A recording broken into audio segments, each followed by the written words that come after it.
দুই নম্বর কলোনি। এখানে unlimited fuchka offer ছিল নবান্নতে, অনেক মজা হয়েছে। এখানে আমরা আমাদের 4 জন বন্ধু একসাথে আসছি। আমাদের বন্ধুরা মিলে আজকে দেখলাম যে পরীক্ষা শেষে একটু খাওয়া যায়, এই জন্য আজকে প্ল্যান করে নিয়ে আসছিলাম। তো সময়টা ভালোই কাটছে একসাথে। আমরা এখানে 4 জন যারা আসছিলাম সবাই ভালো মতো খাইছে, আমিও একটু খাওয়া দাওয়া করছি। সবচেয়ে খারাপ হয়েছে ভাই আমার সাথে স্যাবোটেজ করছে। উনি হচ্ছে আমাকে পুরো এক বাটি খাওয়ার পরে আবার আরেক বাটি খাইতে দিছে। হ্যাঁ, এটা পুরো ইনকনভিনিয়েন্ট ছিল, আমি পুরা হতাশ।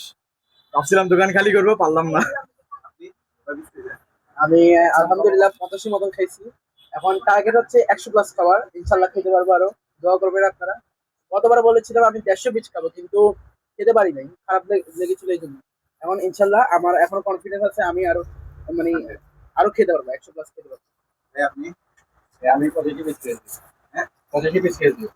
আপনি আজকে প্রথমবার আসছি, আর আজকে আমি 70+ খাইছি, বেশি খাইতে পারি নাই। ইচ্ছা ছিল, আপনারা বলছিলাম যে দোকান শেষ করবো, কিন্তু পারলাম না। নেক্সট টাইম ট্রাই করবো আবার। দেখেন, আমি আর একটু কিছু বলতে চাই।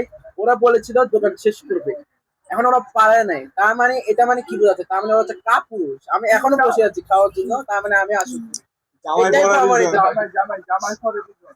জামাই হলো।